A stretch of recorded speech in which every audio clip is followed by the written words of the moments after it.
I'm back.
Shoot it.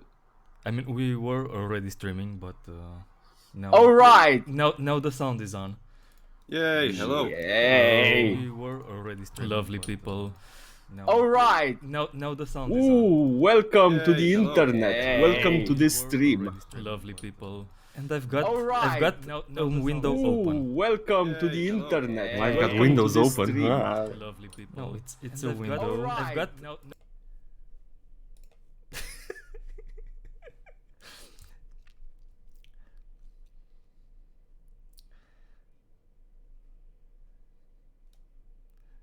they're not okay, gata. Okay. I left the window open. I was listening to the stream. There was feedback.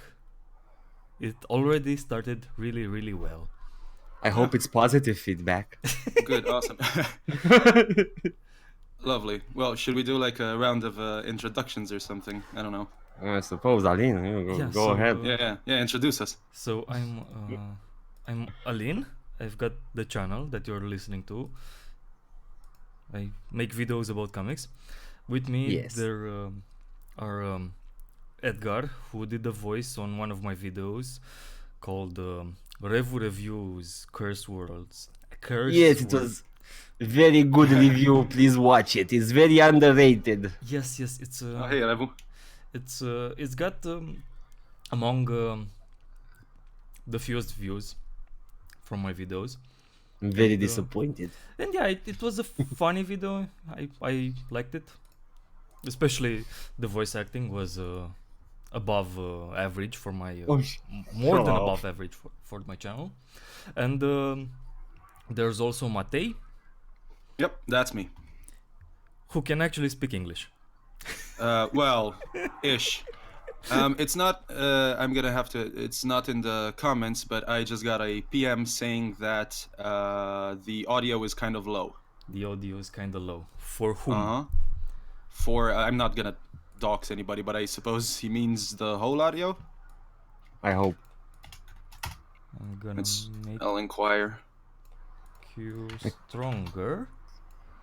Can't really get rid of the background noise for I puff like a dragon. Okay, so he says that I'm okayish, but the two of you aren't. Oh, Aline.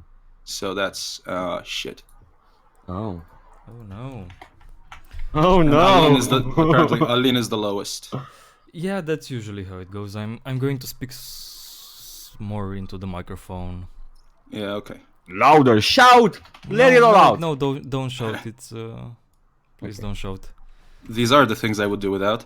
Yes. Okay, hope it's fine now.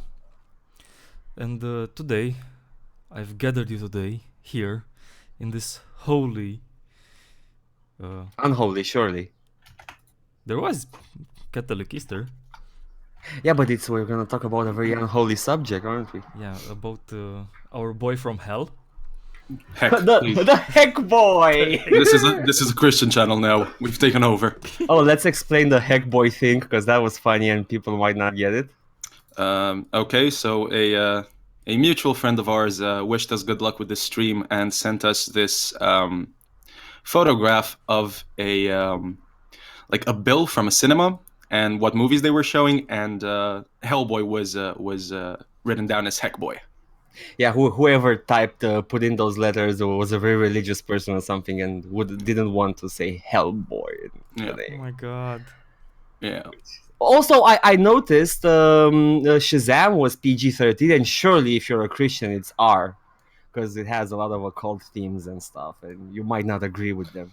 Oh, but they probably didn't watch the movies. It's just Hellboy has hell in the title, so. Oh, Jesus. Going by That's how that it logic. goes. Oh, jeez. Oh, jeez. Oh, jeez. And the trailers and everything. He's literally riding a dragon Yep. over Oh. the legions of hell with a flaming sword in hand. It was God, pretty on the I- nose symbolism. I love the crown, the floating fire crown. I love it. I've Okay, so- always loved it. So here's the I have a painful question. Did any of us see the new Hellboy movie? No. Nope. Good. Hard Awesome. pass, chief. Sweet. It I mean, looked ever it, since it, I've it seen looked the like trailer, crap. go. Yeah. It looked really really bad. Yeah. Like no, from the trailers, it looked like totally not what I'd want to see in a Hellboy movie. And then the reviews came out, and on top of confirming that it wasn't what I wanted to see from a Hellboy movie, they also said that it was bad, like badly made, Mm. and uh, yeah, it was to be expected. It had a trouble production, and it had the same budget that the Guillermo del Toro movies had, but Oh. not adjusted for inflation. So they both were Wow. made for about $50 million, and in when was the first one? 2004. $50 million. Yeah, you could make a mid-budget movie now. $50 million for a special effects movie is $50 million gets you the face prosthetics that the character wore in the movie. What's his name? David Harbour? Is that his name? yeah, Yeah. Yeah. the Yeah. Stranger Things guy. Those prosthetics and his bone structure really makes him creepy. It's hashtag not my Hellboy. I don't know. I've only ever since I've seen the original Guillermo del Toro Hellboy. I thought Ron Perlman was perfect for Hellboy. Yeah. Yeah. I dig him. I dig him too. He has a friendly face, but rough, gruff, masculine, but friendly as well. Face type of face, and he's okay for Hellboy. Also, I like the fact that they gave him a cat love in the movie just to make him extra relatable. Yeah, he really loves Also, cats. he loves cats. How can we make the guy from hell be friendly to the audience? Make him love cats. Yeah, so what did you think about the first two movies, the Guillermo del Toro movies? I'm a Guillermo fanboy, so I love them. It's that's my take. I'm I'm not a Guillermo fanboy, but I did enjoy them. The first one more so than the what's the second one called? The Golden, something Army. Golden Army. Golden Army. Golden Army. Right. Um. I mean, I don't know. The first one is pretty much by the books for the first half of it, and they do the whole origin story, yada yada, thingy majingy. They do a pretty good job for Seeds of Destruction. I think it's the Yeah. arc they're covering, and I liked everybody in the movie. I haven't read the comics when I first watched it. I hadn't read the comics when I first watched it, and I loved it. I loved it, and then I went into the comics, and I it wasn't a jarring experience switching to the comics, because the original movies do a good job of conveying the Hellboy ethos, if you will. He's a good boy. He's a calm boy, and sometimes he gets angry. It's- yeah, but I don't know. We really should have watched the new movie. But I don't want to. I don't want to, and I think some things transpired about the production and the way the rights are managed that made me a bit uncomfortable. Like they used a lot of some of the characters that John Arcudi created with oh my god, The Witch Lady. no, John Arcudi with the Guy Davis Oh, created for during BPRD. I mean they used Kraus in the Golden Army as well, but he was more of a Mignola creation, but Daimo was pretty much John Arcudi's and Guy Davis's boy, and they Arcudi and Davis don't get any money from the movies. I don't think they get anything from the whole Hellboy things, and they put a lot of work into it. They created a lot of characters. They Arcudi co-wrote a lot of the ancillary books with Mignola, and he wrote them basically. Like Mignola consulted and co-signed what he was doing, but Arcudi was on the wheel, on steering things, and knowing that he doesn't get anything from that, and that the one that basically got to finish the story was Scott Alley, who was an editor on the books for a long time, and a pretty bad guy from what's been reported. Like he's abusive, and Oh no. yeah, that it soured a lot of things. And Yeah, Wait, so do you mind if do you mind developing on this a little bit? Because so like generally, intellectual property is my biggest pet peeve, and I was under the uneducated impression that Hellboy was author owned. yeah, I think it's just Mignola copyrighted. So it's just in his property. Okay, I think so. So Dark Horse is just when they're taking care of business, Mignola still gets to rake in the profits. Or you know, I don't want to make him sound like a bad guy, but I think he's So yeah, all other prominent which they are copyrighted to Mike Mignola, and all other prominent featured characters are trademarks of Mike Mignola. Okay. cool. Yeah, So it is author owned in the sense that Mignola has a monopoly on every single character, story arc, and line that goes on in this franchise. Okay, that's wonderful. Love it. I thought only Image did this. I don't know. No. The more I know. There are more. It's negotiated. Mm-hmm. Like a lot of and there isn't really a standard practice of doing this. Like a lot of the Vertigo characters, for example, and the Vertigo series are or were nominally creator owned. Let's not bring that up. But realistically, it depends. So they are creator owned, but the creators cannot publish them anywhere else until after they are out of print for a set number of years. okay. And some of them fall off print, and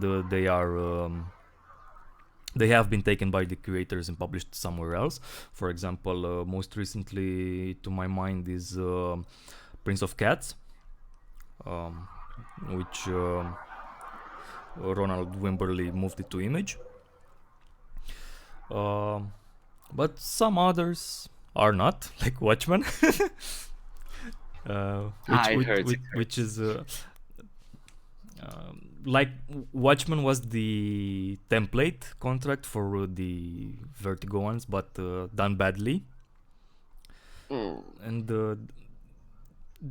they kept the promises after that a bit. And then a bit, I don't know, they changed the contract at some point after Dan Nelson became more involved with the comics. They changed the contracts for the Vertigo comics, and that's the point where a lot of people migrated from Vertigo to Image. Yeah, well, then that's linked. That's pretty directly linked to Image's boom from 2010 forwards. Yeah, Image was the haven for authors. Yeah, but a lot of established creators working for the big two, working for Marvel or DC, when they wanted to do creator own stuff, to do a comic that would eventually become a movie or a TV show or whatever, they would usually go to Vertigo or to Marvel's Vertigo Icon.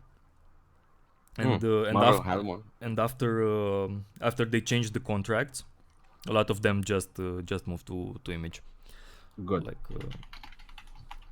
okay, Good. so back to Hellboy. Yeah. Oh, I wanna before we go move away from the movie part. I wanted to mention something I noticed in the movies, and all movies, including Guillermo del Toro's and probably the new one. Let's face it. I can assume things about it. I'm comfortable assuming. I've never read the BPRD, Okay. but I always had the impression it's sort of like a superhero team up within the Hellboy universe. Kind Not of like really. Not I really. know, but I haven't read it. Let me finish my hot take. So put on your oven mitts. Okay. They're on. And I always had the impression that okay, being a team up and all kind of like the Avengers of the Hellboy universe, I always felt like the movies kind of channeled BPRD more than the Hellboy series, the solo series. A bit. Now, Yeah. because they have like they go on investigating, they work for the government, they have all those regulations and stuff. Both movies had them. Both Guillermo del Toro's movies had them. And they had supervision and stuff. They even had like a mini conflict with a government supervisor at one point. Yeah. Yeah. And yeah, and having seen the movies, I was never interested too much in BPRD and the lore. So yeah, there you go. My hot take: movies are more BPRD than Hellboy. Well, yeah, I don't know. I mean, I've never read PPRD either, but the whole like audience. What's the term for that? Like when you have a character which is supposed to be an insert for the audience. Wow, that is the insert, the Shit, there is a term relatable for it. hero. I know, But- the Mary but- Sue. Point of No, view but character. I know, yeah, I know. I guess, but yeah, in Del Toro's first one, that whole gimmick is handled through a government agent going to work for the BPRD and to be A to be transfer. Hellboy's babysitter. Yeah. It was a wise decision to focus it on that side of the comic, but comic wise, I was never interested in it. Okay. Yeah. That's all. It's like that, but the thing is that the first few chunks of Hellboy stories are BPRD stories. Like he is with the BPRD. He is in Seed of Destruction. There we meet Abe Sapien. There we meet Lee Yeah. Sherman, and he's doing BPRD work. The split comes after the Conqueror Worm, where Hellboy goes off to Africa, and the PPRD starts fighting off the frogs, and then the book kind of splits apart, and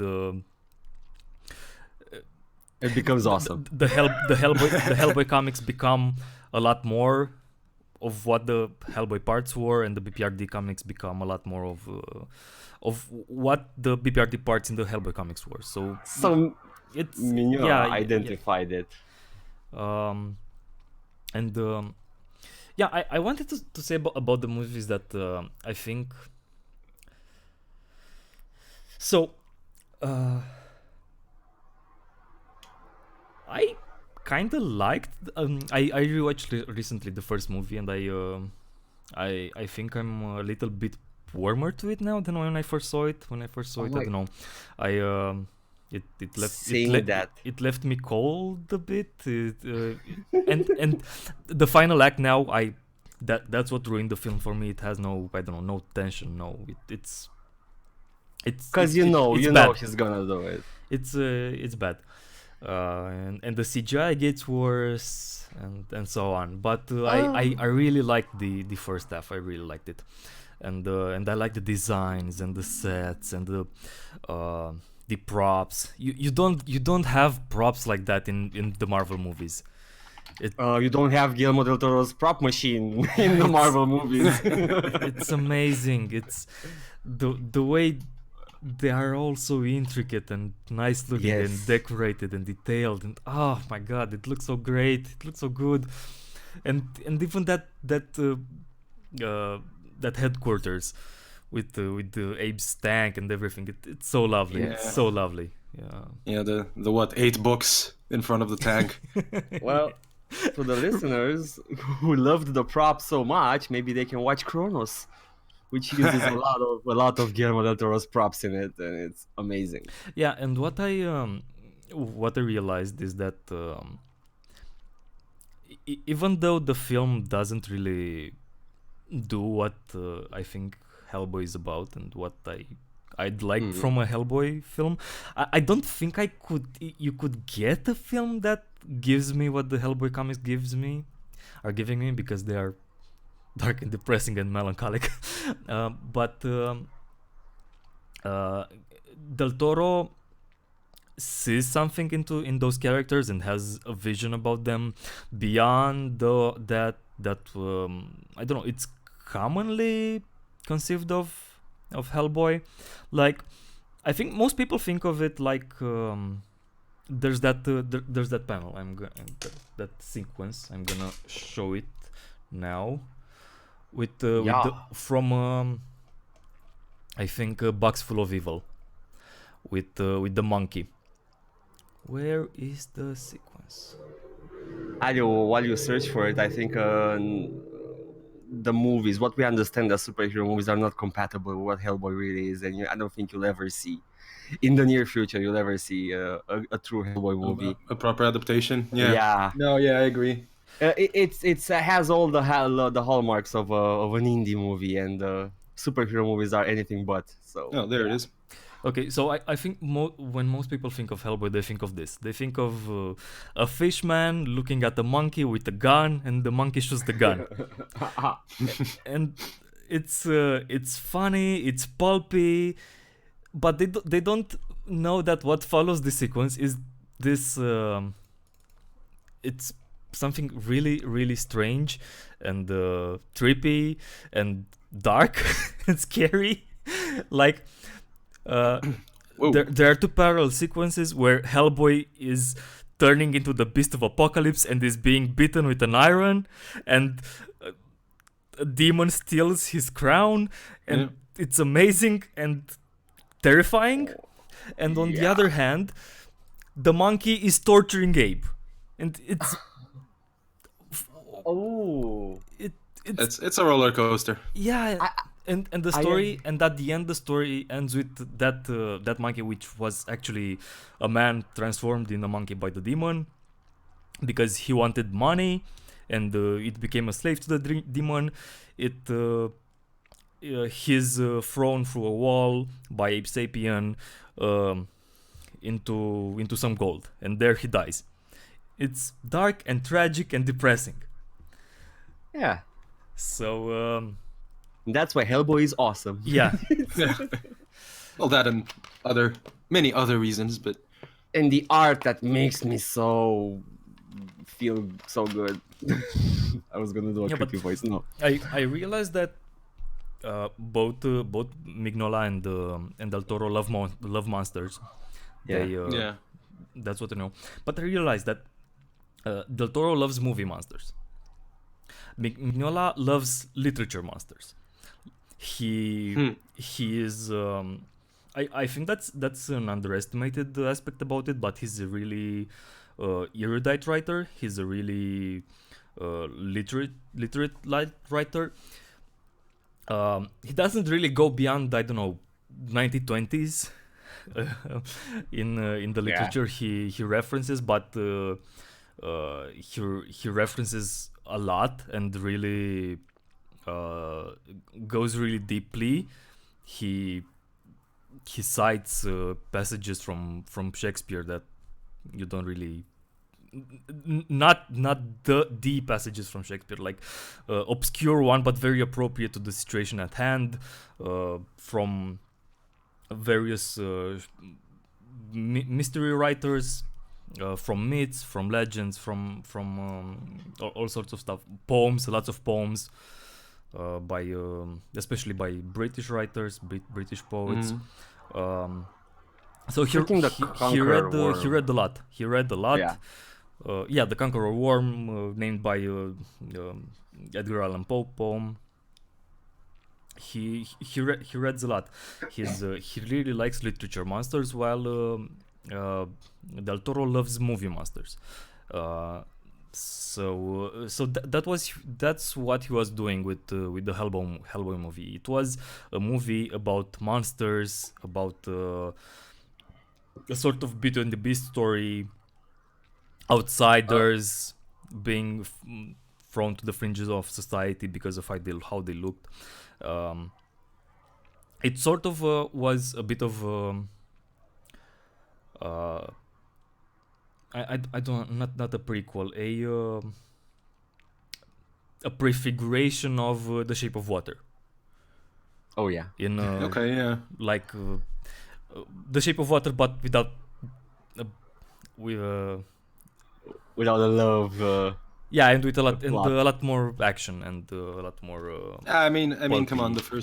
The first Hellboy movie does focus quite a bit on the romantic subplot between Yeah, him and yeah. Liz as well. So What if The Shape of Water, but with hell spawns? Okay, but wait, Guillermo. that's the same thing.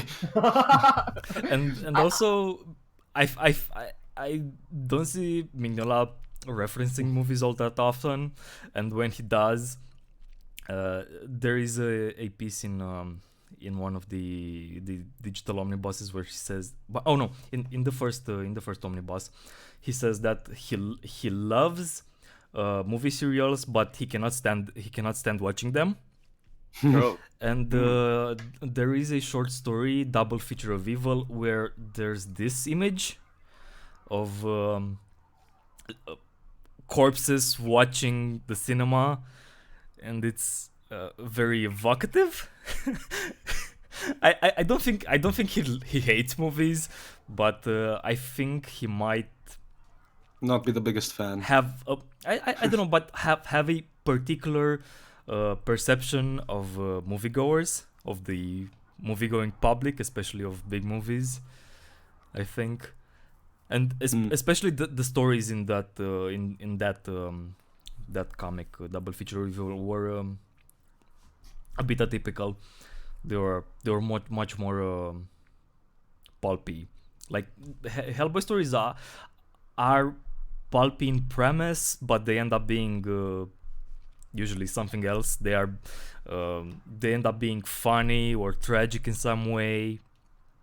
Like a fairy tale. Kinda. They can go both ways. You never know. And they always have like a circularity, or I don't know, one of those things that rhymes. And this one were pretty straightforward. Like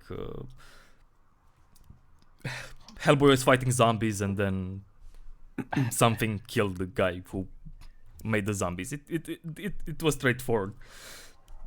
I'm I don't gonna be know. honest. That theater scene looks like my perfect theater experience. Still, nobody's talking or chewing, and it's like perfect. Yeah, no, I don't know. In regards to what Aline was saying about pulpiness, and let's make one thing clear. The three of us here are kind of tiered. So Aline is a specialist, and Edgar is like a prosumer, and I'm just a pleb who occasionally reads whatever these two recommend me. But from the point of from the point of view of the pleb, and I've only started reading Hellboy quite recently. That's one of the things, like one of the biggest qualities I think the books have, is that they manage to really play with your expectations a lot. And like even from issue to issue, you don't know which way it's gonna swing, which constantly keeps you invested in the reading. And I really appreciated that. Yeah, it has no ties to any other power of decision making other than himself, and he can take the story whatever he wants, and that's interesting to read. I was gonna say something, but I forgot. The way it starts is really like okay. If you it's like what? Are you talking about the beginning of the comic? No, I was reading a message in the Paul's comment. Yeah, I was reading Paul's Me comment. too. So if you're reading it now, starting with the going through chronological order, and you're starting with the short stories, and then you are getting with the Seed of Apocalypse, and from there on, it's not that strange. But the first Hellboy story published, the Seed of Apocalypse, it basically is the third act in a movie that kind of movie that challenges the hero story, like I don't know, Snowpiercer or the second Matrix or something like that, because so in Seed of Apocalypse, it starts with Hellboy's father figure dying from the first few pages. When in the movies he has a strong and layered relationship with him in all three of the movies, and by the end he finds out that he's basically the Beast of Revelation. he's the bad guy. He's destined to bring in the end of the world, and he cannot do nothing to stop it. Yeah. Mm-hmm. And it's not really him who stops the bad guy. Who, I don't know. We now know that he basically just postpones the situation, but it's not really him doing it. It's Liz and Abe.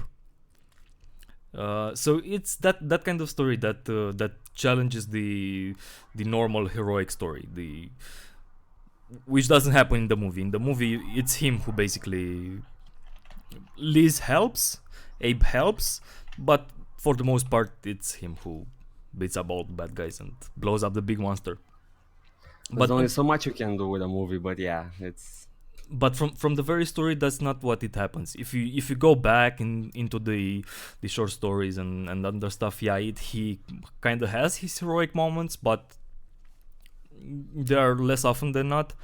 Like there's a really popular short story, a short cycle of stories, more like it, when he's in Mexico.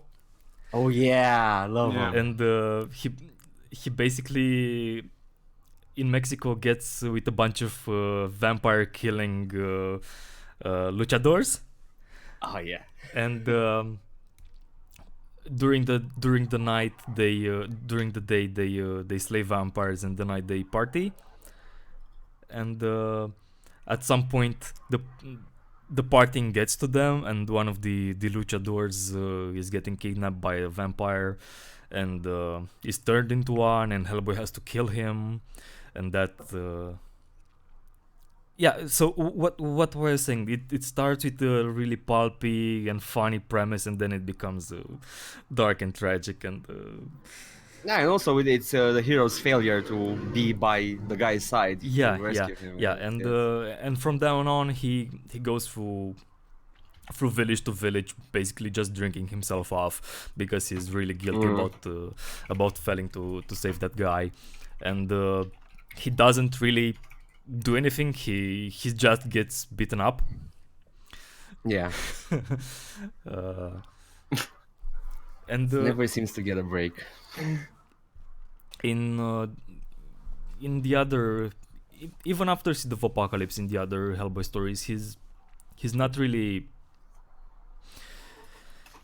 the hero. He's not really the active force driving off those monsters. He helps, of course. He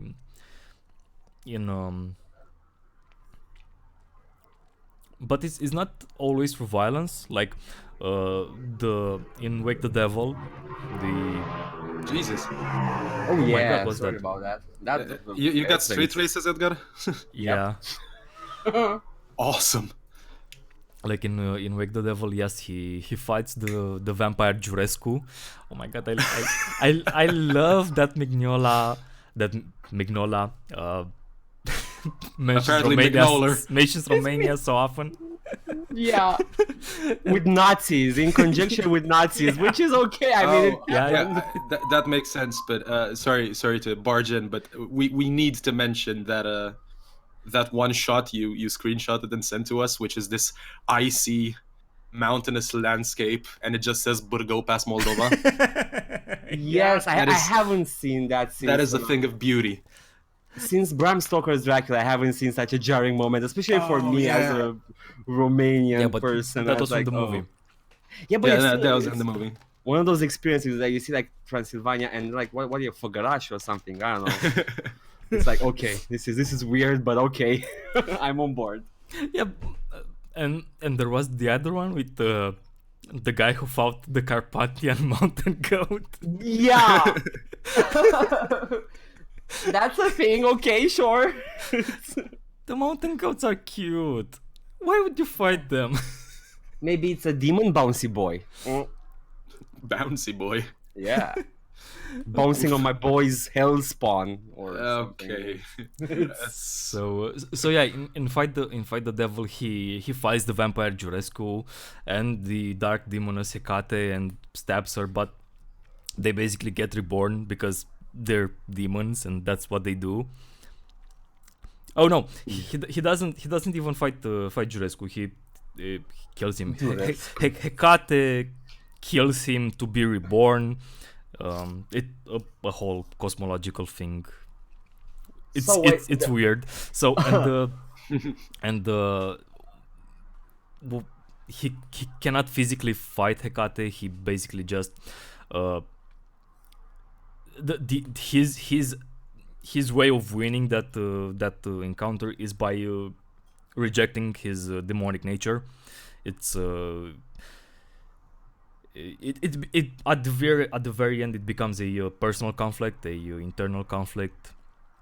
Yeah. It's not something that it's solved by punching something or by blowing stuff up.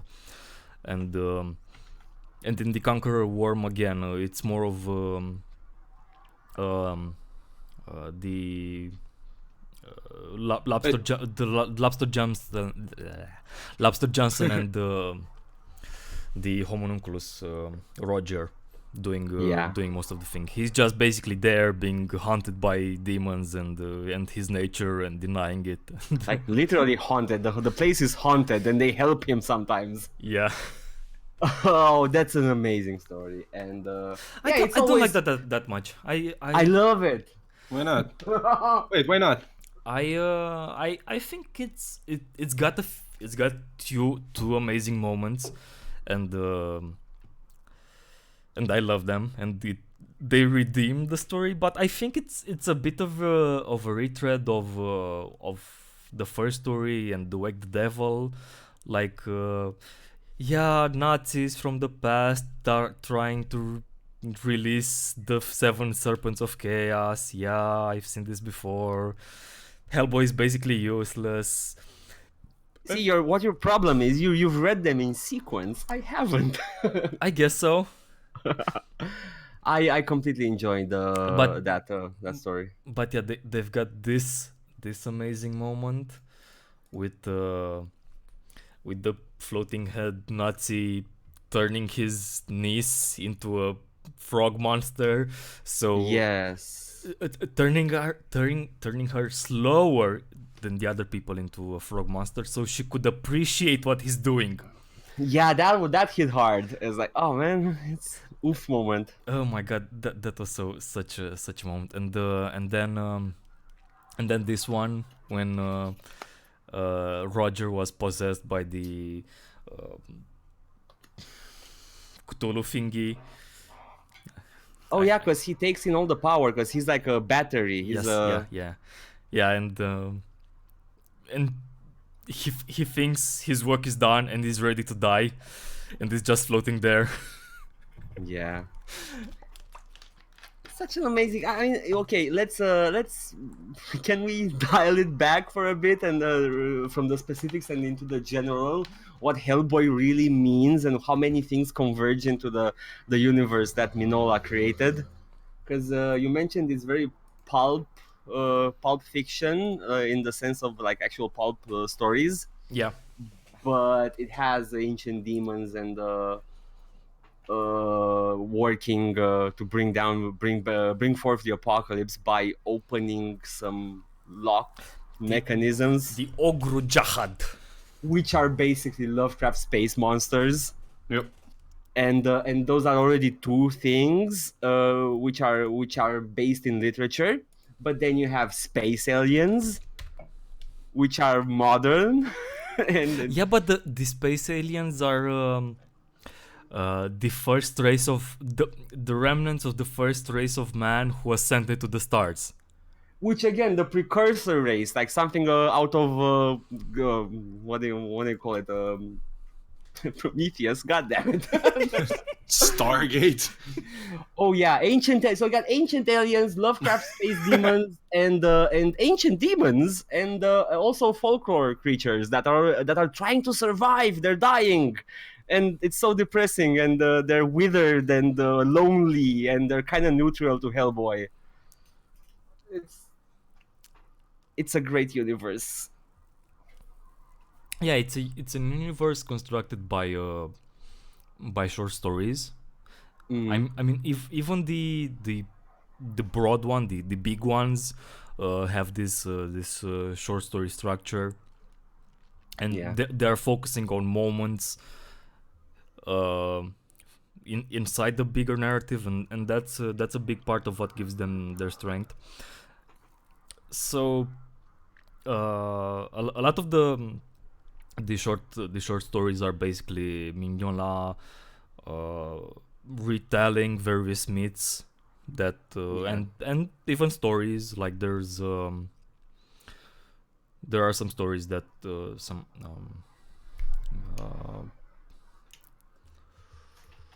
Which ones? The Prague stories, or are yeah, those myths as the well? vampire from Prague. Yeah. There are I think even in Hellboy in Hell he retells a Dickens story. So and it works. yeah, and I think his, I don't know, it works. He manages to meld them up together, precisely because he's not particularly interested in lore, like the people who are really interested in lore, who I think is really interested in lore, was Scott Alley, and the more involved he becomes with the Hellboy books, the worse they become. Up to the point when he starts writing them, and I hate them. I hate the books that Scott Alley wrote. I keep getting back to that. What did he do exactly? Can you tell us? So he wrote Ape Sapien, two Ape Sapien series. No, the Ape Sapien series after and the end of the BPRD series.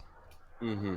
And did he lock himself up in tedious lore, or what's the yeah, thing? yeah. He tried to he I don't know. He tried to recapture that Hellboy magic, that Mignola magic, like the Ape Sapien series he wrote was basically what I've been telling about the Hellboy. Like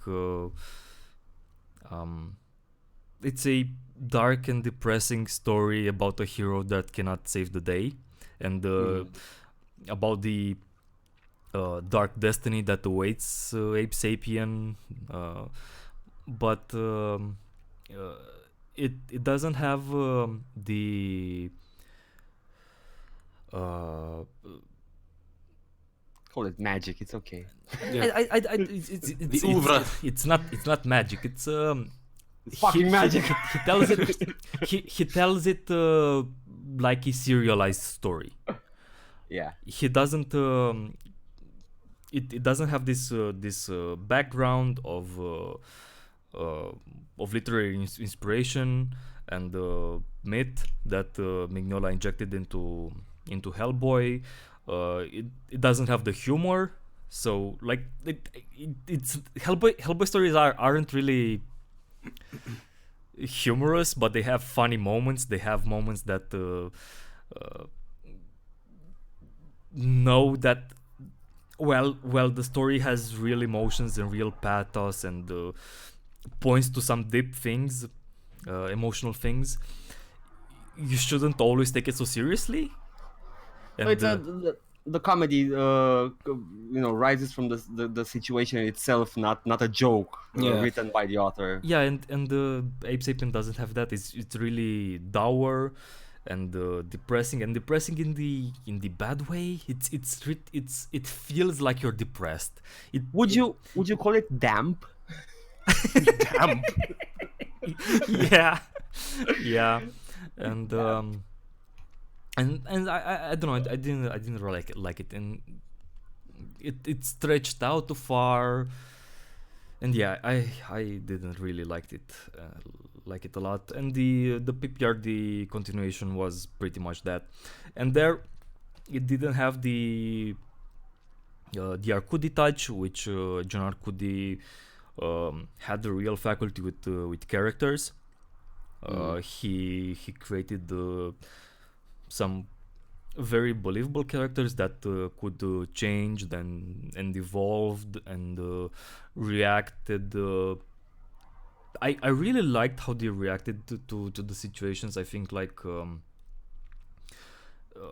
they are BPRD was one of the few series where the people were acting like adults. Like they had um, a job to do, and they were doing their job, but they also had an internal life, and they had emotions and regrets, and it it it really played out nicely on the page. Um, and yeah, Scott Alley couldn't bring that either. It was just the end of the PPRD was just uh, revealing something that shouldn't be revealed. It was an end that you know was coming. You know how it play out. It was uh, anticipated throughout the Hellboy stories and the BPRD stories, and you didn't really need to see it. And when you saw it, it was underwhelming. And the last issue that I mostly Mignola wrote could have been made without anything before it. It you don't you just if you want to see how the whole Hellboy saga ends, you either stop at Hellboy from Hell, Hellboy from Hell, Hellboy in Hell in the last issue, and you imagine that the whole universe stops there and the whole story stops there, or you read the last Mignola issue of BPRD 15, and you ignore the whole devil from the devil you know thing. It was pointless. Oh, bummer. I haven't All even right. read these things. Okay. Do you guys mind if we take another step back? Sure. Yeah. So while you were unabashedly shitting on Scott Alley, you said you said the magic words. You used the M word, which is Mignola apparently. Mignola magic. Can we what is that? What is that to you? What is that to us rather? I don't know. I mean, I know you have the very articulate opinion about falling, Yeah. and I had a very unarticulate opinion about how he uses text and image together, and maybe we can I don't know, delve into that. Oh, had I known what Minola magic is, I wouldn't have used the word magic. I would have articulated better. To me, it's magic. Well, now The you're cornered. no, it's the Alina did a thing on a video on Hellboy on the poetry and the motion which is portrayed through panels, and I'm gonna let you elaborate if you want on that one, but it's that combined with the artwork, combined with the storytelling and the use of folklore that I find compelling, and I love it immensely.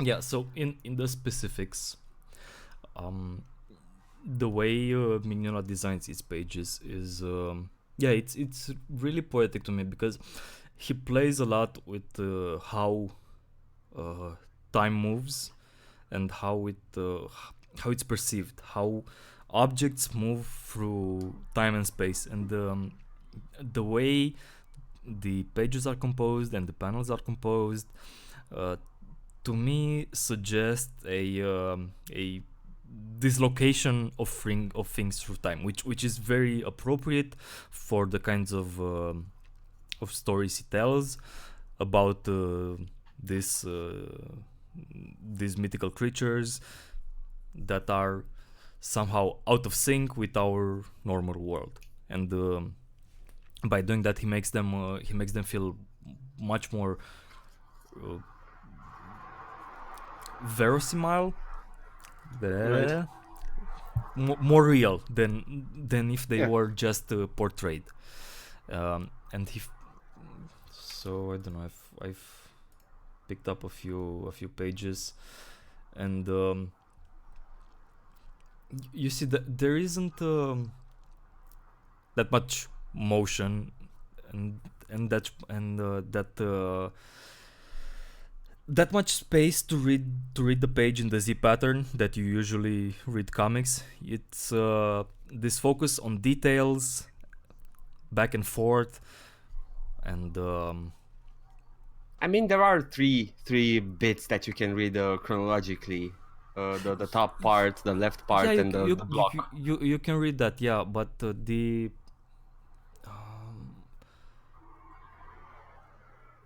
Also, it's kind of nice because they're all separated by color. it's Yeah. it's ambiguous. Like you don't really know how much time has passed between each Yes. panel. It's you don't have that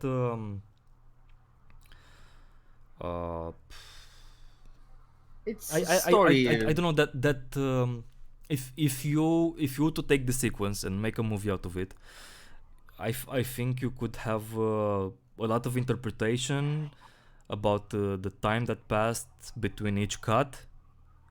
I would use hard cuts between most of these things, and like just boom with a thumb, with a silent thumb. Or Because yeah, it's fairy tale time. You don't know exactly how much time has passed. or in this one, like I really like how the heads, like so you have Hellboy, a central figure here. He's bright red, and then you have the heads starting at top, and they're falling down through time, and Hellboy remains there still. He's a Yeah, he's static. Yeah. he's not really static. He's a in this one he's static, yeah, but he's like something passing through. He's like anchored in real time, and there are things that are passing through, because in this so you have them on top. They are living heads. The next panel, they are skulls. They are starting to dissolve, and the last panel on the bottom of the page, it's a real old skull. So it's this juxtaposition of two different times. And what I've noticed he does a lot, and if I find the page, it's he's doing an oblique motion. So here, I don't think this is quite the best example, but so he has this this motion here with the object falling into the hand of the character. It's from right to left, from up to back. It's not really a natural moment, a natural way you'd read the sequence, but if you're looking at the page as a unit, it's clearly a sequence. And this oblique sequence separates various reaction shots and other sequences. So it has this this oblique he puts the main sequence obliquely on the page, and it surrounds it with stuff pertaining to it or to the environment. He has reaction shots. He has focuses on the details of the motion, of the main motion, and This has happened to me before while reading Hellboy compared to other comics, because I first have to look at the page as a unit and then start going into each panel. Because you can read the motion when you look at it from afar. You're like, okay, that object is following you. You're following the Z pattern. The object falls in the Z pattern as if the whole thing is a poster. But then you start reading the panels and you're like, okay, this is what's going on. They're also speaking stuff and saying things. So good. That's my take. Oh, those the artwork done by the other author that I also like, and I forgot his name. Which one, Corbin or Fekdaba? The one from Africa. The one from Africa. Corbin. That did the Africa stuff. Richard Corbin. Also, again, you're taking Hellboy out of fighting Nazis with golems and stuff in Europe to Africa and then deep down in the sea, in the ocean, and Minola does it and it works. Yeah, this one's good. I tend to imitate this. It also reminds me of Mobius, the other author that I know, artist that I know that draws with dots and stuff. That's my expert opinion. Dots and stuff. Dots and stuff. It's a technique. What do you know? Yeah, here's a bit of that oblique motion. It's it's more sound than motion, but it's kind of the same thing. It's this top right to bottom left movement, and surrounding it a wide shot, shot to the priest, then shot to the house. What? And again, you're like the booms are. It's even more obvious here. They follow the standard Z pattern, and they descend. They get reduced to nothingness when the sound stops. Good. And the artwork is so good. All of it. Yeah, and like, so since you were talking about motion, I had my my really pretentious and nosy take, but that's just because that's who I am as a person. And you never actually developed on all the ways I'm wrong, and I would like you to do that. So I'm just gonna go ahead and spit it out. Unfortunately, I didn't think to send you the pages I'm referring to, so I'm not sure how this is gonna work. But especially in like the earlier stories, so like in Seed of Destruction and what's the next one called? Come on. Shit. I don't have it up here. Wolves of St. Panic! Augustine. No. Wait, what? No, next one's Wake the Devil. Wake the Devil. I don't think. I think he stopped doing that in Wake the Devil. No, there's still a few instances of it. But anyway, yeah, what I really enjoyed was how he uses text as stage direction for what the page itself cannot visually represent. So here's an instance of it where, like, should I just send you a screenshot or something? I don't know how to do this. The narrative captions. Yeah, the narrative captions. So like there's this panel and you just see Hellboy being flung into this wall. That's all you can see. But the narrative caption reads, "I bounce off the vaulted ceiling like a sack of wet cement. A piece of my brain registers the damage to the fine old architecture." We can't see the fine old architecture, but he uses the caption as a stage direction for us to see what he cannot show us on the page. And there's a few instances of this, and I really enjoyed it. Yeah, that's not something he did for a long time. Like, in Seed of Destruction wasn't scripted by him. Seed of Destruction was scripted by John Byrne. Okay. And even by Wake the Devil, there are a lot fewer instances of using narrative captions. And after that, even less so. He basically stops doing that.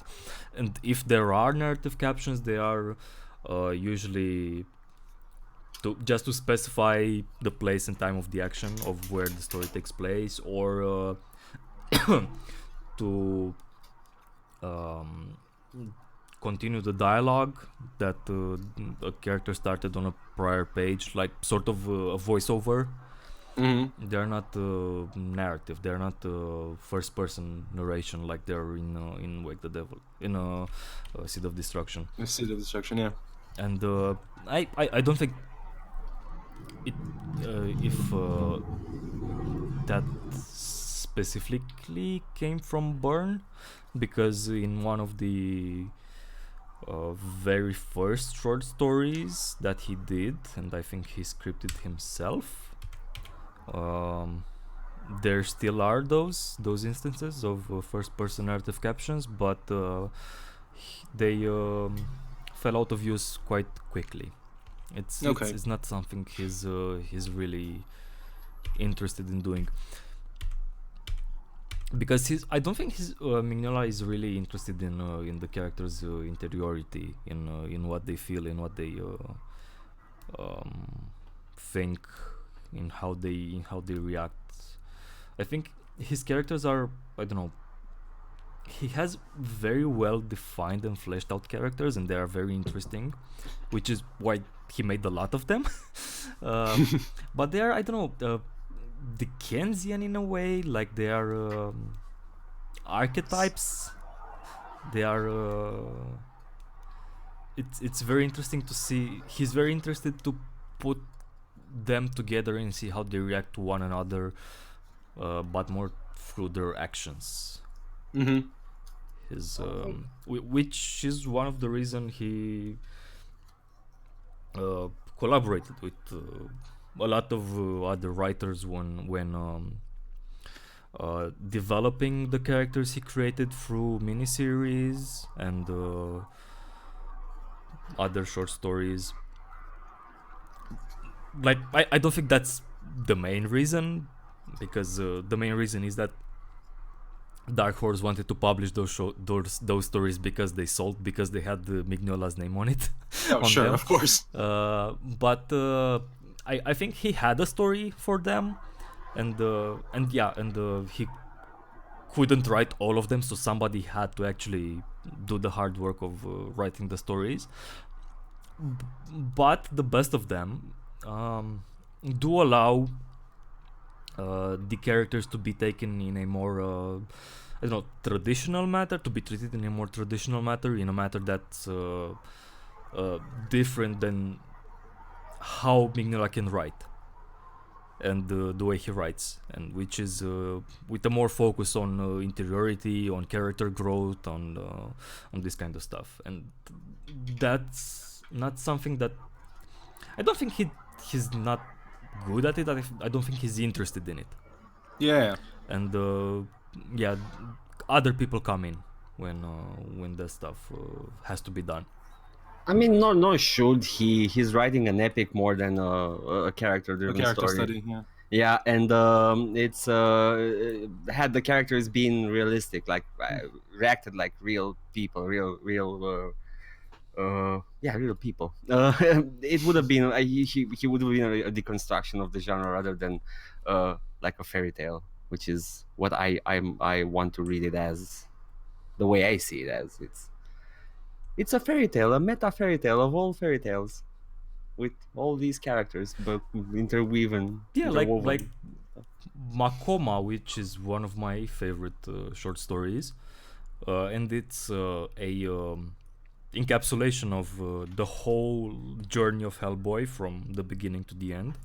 It's a fairy tale. It's the straightest retelling of a fairy tale as there is. It's basically a retelling of a supposedly African fairy tale, but it reads it could have been a Romanian one. It has the same structure, and I love it, and that's why I love it.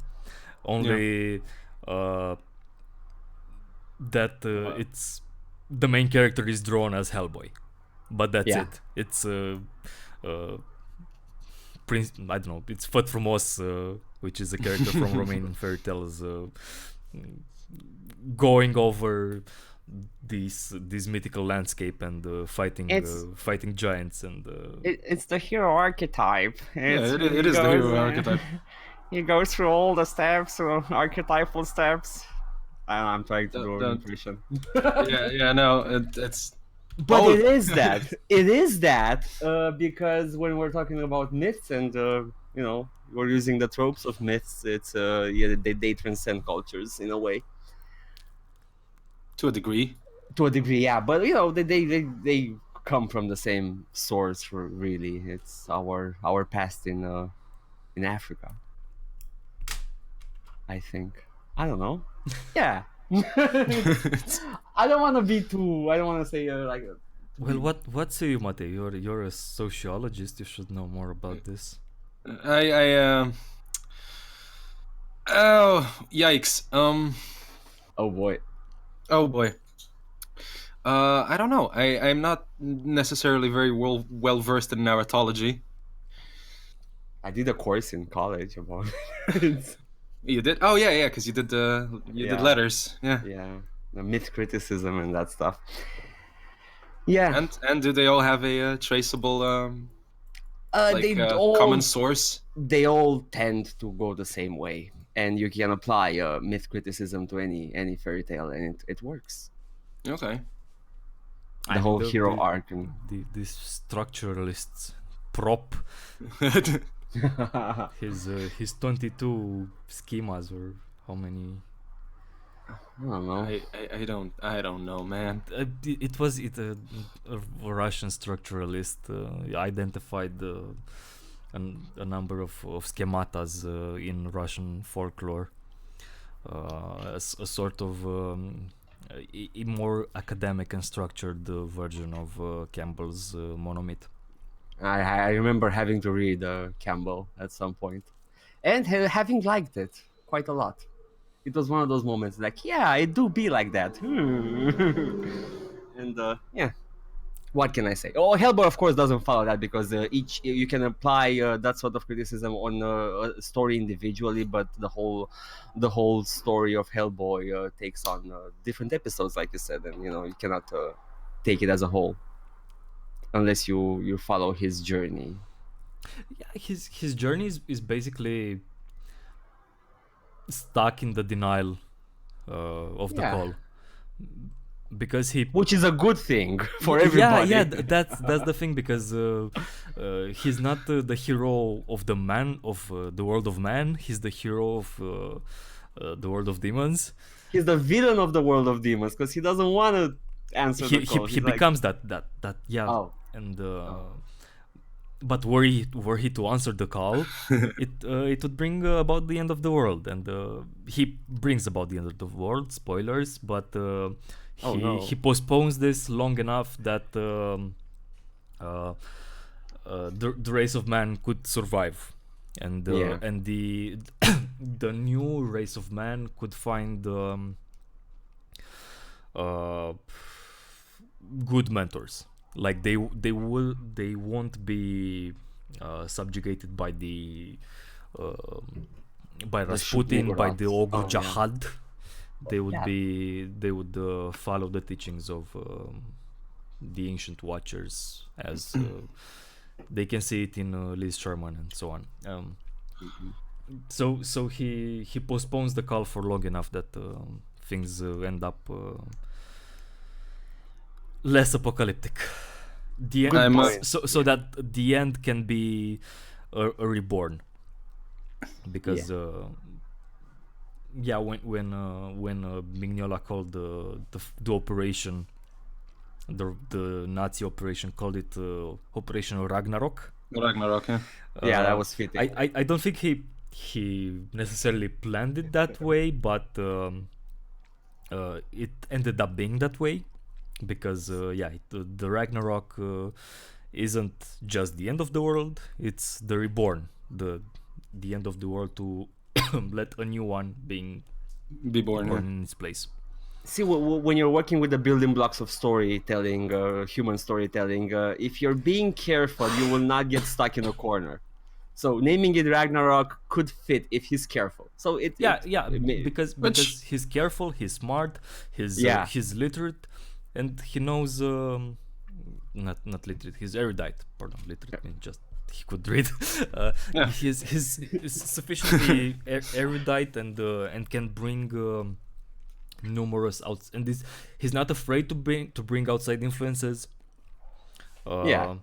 So he can develop the story, which to the end of the cycle, especially in the BPRD part, they become increasingly focused on their own lore. They are afraid to bring stuff from outside, so it becomes stale.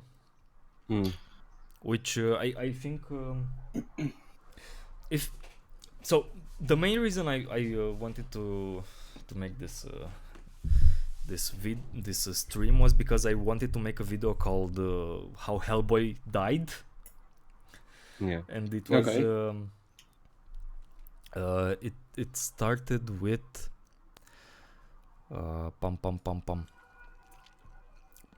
basically how Hellboy comics started to become shit, and how they managed to keep them from being shit for so long, even though it should have been it should have become so a lot sooner. Yeah. Because it's there are a lot of stories written by a lot of people that are ancillary and shouldn't be good. Like, I don't know, not just the BPRD, which for a long time was one of the best genre comics, serialized genre comics on the American market.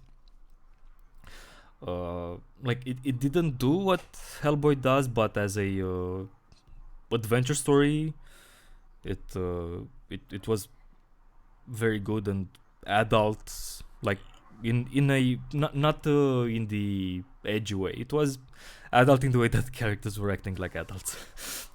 Yeah. And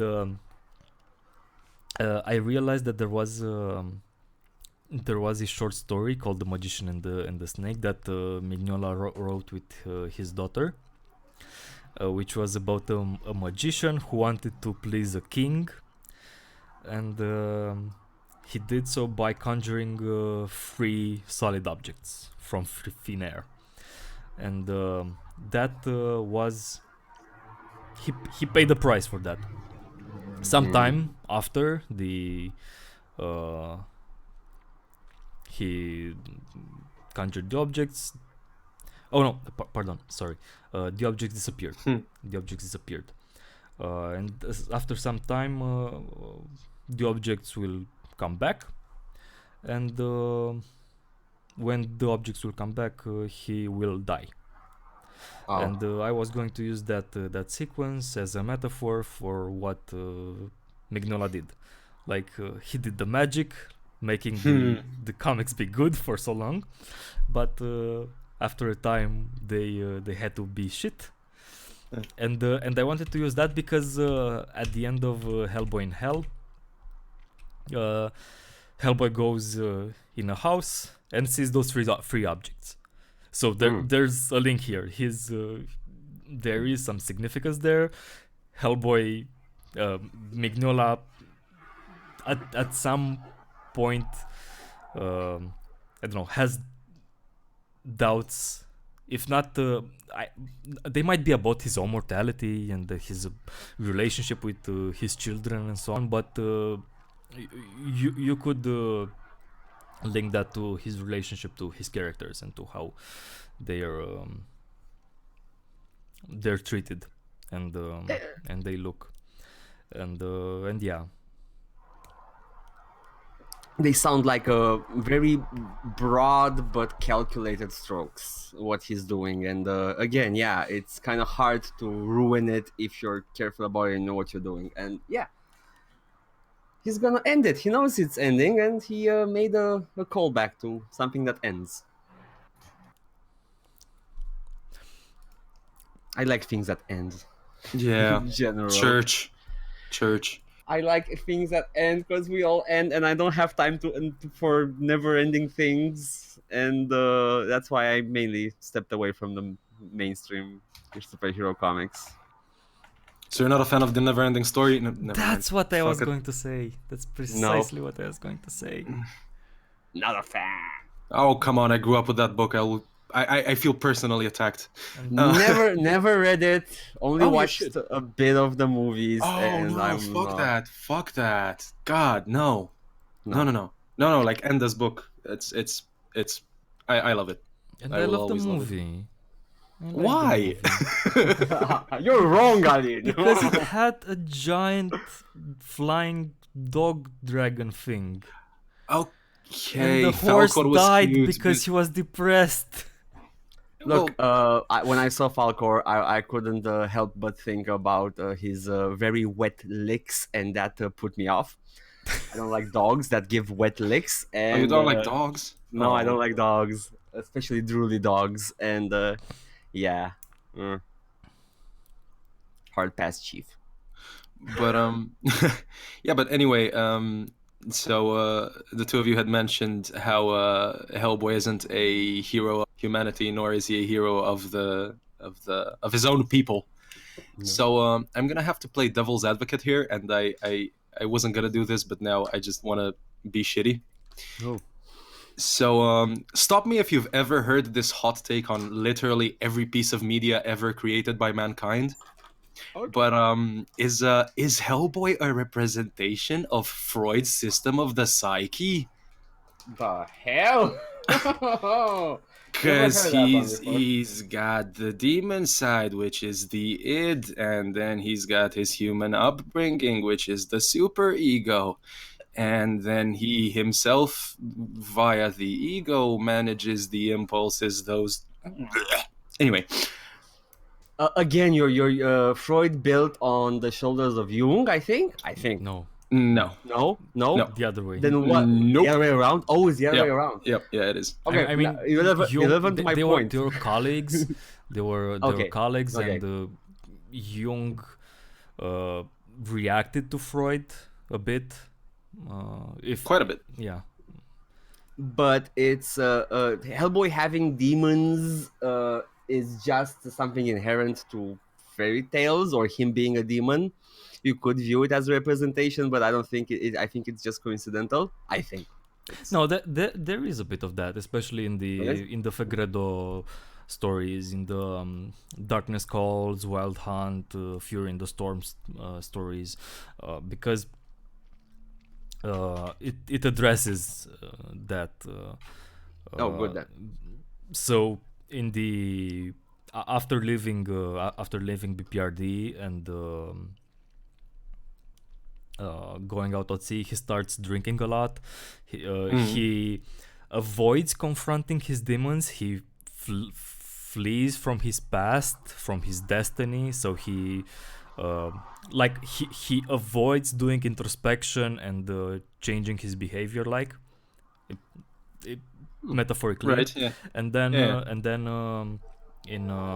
in BPR in the Fegredo stories, the stories drawn by Duncan Fegredo, this comes home to roost, as they say, because he starts to acknowledge that he's been having a drinking problem, and he's having problems with violence, like. And then coming back to the movie, there's to the newer movie. There's a sequence in the trailer where he fights giants, and I don't know. Maybe it's treated differently in the film, but in the trailer it looks just like an awesome sequence of Hellboy fighting with giants with big swords. But in the comic, it's something that's shown only in flashbacks, like. There's an issue where Hellboy tries to sneak up past the giants. In the last panel of the page, he says fuck it, and he's going to fight them. It cuts away to a few hours later, and during the later issues, he's starting to have flashbacks at his fight with the giants, and it was something that's he wasn't proud of doing. He was ashamed, and it haunted him because it was of needless violence. And that cycle is about that. It's about him not dealing with his issues in a real metaphorical way, because he's not really, as I said, he's not really a solid character. This kind of traditional character with a really rich life, but he's really emblematic for the kind of manly man, because that's how he looks. He's basically a character from Sin City with horns. Yeah, It's this really masculine archetype. Marv, what's his name? Marv, Yeah, it's basically Marv. And I don't want to say that the Fury is like a critique of toxic masculinity or something, because I wouldn't go that far, but it has it can be read in that direction, and I think going with a Freudian take is even more appropriate. At least in those stories. I was straying away from Freud as hard as I could. I'm sorry for misreading the whole situation, but what a brave thing to say, that there are problems with acting very butch and with total disregard to everybody else. And he kills the dragon. He kills a dragon. Oh my God, he kills the dragon. Okay. Oof. Does he clean though? Does He he clean up the He dragon? doesn't clean his room. Oh yeah, he always he doesn't clean the room in the movies either. It's always messy and full of cats, which makes it okay. Yeah. If he pets them when he sees them. Oh, obligatory. I mean, it's kind of like a given.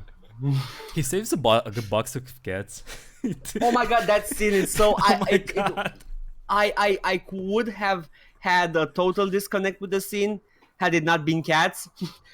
Puppies, I would have been out of the movie, but it's cats. Okay, I get it.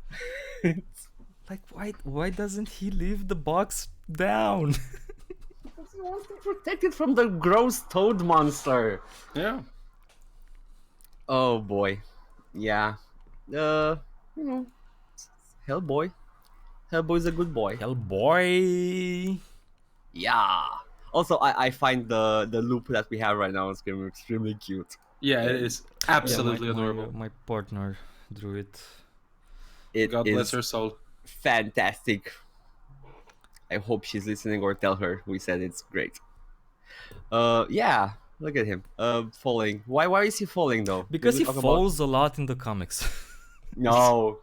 Like a lot. Like in almost every story there's a panel of him falling, or other main characters falling. And He can take it. yeah, it's because the stories are metaphorically a lot about descending, and Also, this Hellboy didn't skip leg day like the comic Hellboy. yeah. He's thick. Yeah, Yes. he's hella swole. Because the comic Hellboy stands upright on two sticks, basically, and it's... To hoof the sticks. Yes. Oh, that makes it better then. Yeah, yeah. The hooves offer all the support you need. Yeah. They're Does he goat have legs. hooves? Yeah. He's got goat Yeah, that's why legs. he wears wraps instead of. I don't know. Oh, never noticed it. Yeah. Interesting. Cool. Also, the crown I mentioned at the beginning, and I freaking love it. And you said something about CGI in the original movies. I think it's a composite image with the crown, because that fire looks great, and the whole imagery of a floating crown above your head, I find appealing. I don't know. I saw the end of the movie with Lucia, and she didn't realize that it was supposed to be a crown. It's subtle, but yeah, I get her. It's Like if you don't see the earlier scene when it's clearly a crown, in the end it's It's subtle. Yeah, let's leave it at that. Also, That's a word. what's with the big arm? What big I arm? know what his What big.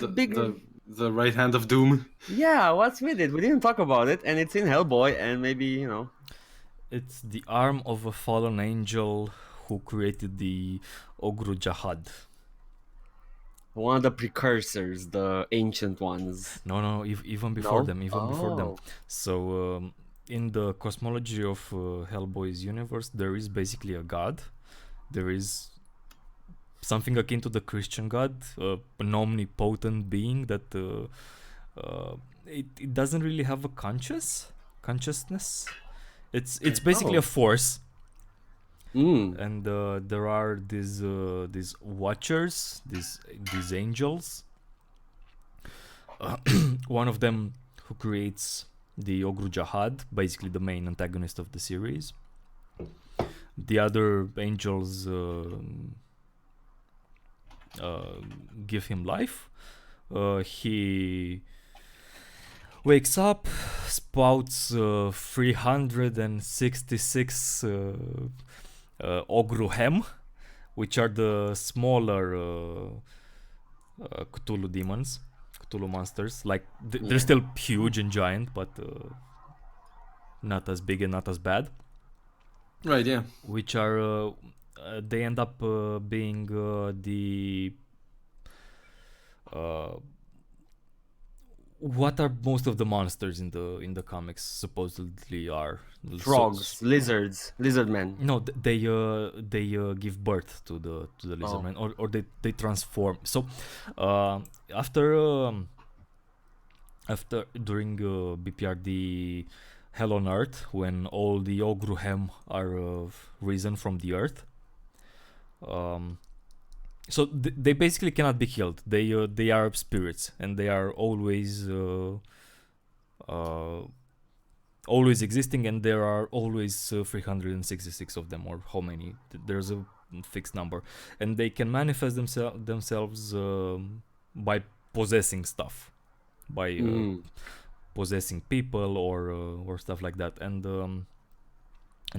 yeah, some of them spout fumes that transform all the living things that come in contact with them, and the frogs are the first stuff that one of them creates, but others create other stuff, like the so-called bat-faced monsters, which are some dreadful critters. Huh. So this is outside the heaven and hell dichotomy. This is a third party, an even worse entity that exists, created at the beginning of time. Yeah, it's weird. The hell is weird. There's also a parallel dimension. It's not a really set in stone cosmology. It's not this lore heavy with strict rules and stuff. Which makes it okay. Yeah, I like it a lot more. Makes me think about it and wonder off while I'm reading, and that's something that a piece of literature should make you want to do. Not having everything explained. Which is why it makes me think a lot of Dark Souls, for example. Yes. Again, leaves a lot of room for the imagination, and oh my god, you plugged it. Is that the best piece of literature in video game form? The only. And the furtive pygmy. Oh my god, and the names in it. I don't know. I can't really articulate why I love the names in the Dark Souls universe as well as the Hellboy universe. Some of the names are just cool, like the Bog Witch and Bogrush. The Bogrush, yes. It's a cool name. It's a cool name. I like the aesthetic. The furtive pygmy, the golem. No, come on, the furtive pygmy is really cool. Like as a concept, even yeah. Yeah, and it does this thing, the same thing that fairy tales do as well, with space and time and I don't know, like in fairy tales you have the how do you translate lumea de dincolo, lumea cealaltă? The afterworld. The afterworld, yeah. The afterworld, but the afterworld it's a physical space that you can go to. Well, what do you mean exactly? Nah. Like Prusa cel viteaz Depending- coboară, he repels into. Well, these planes of existence are always traversable by the hero. Yeah, but 'Cause- which is different from even from Christian cosmology. Like it's hell is not a place you can go to. It's the place your soul goes to. It's somewhere else, and it's also different from more modern cosmologies. More where there's a clear separation between realms.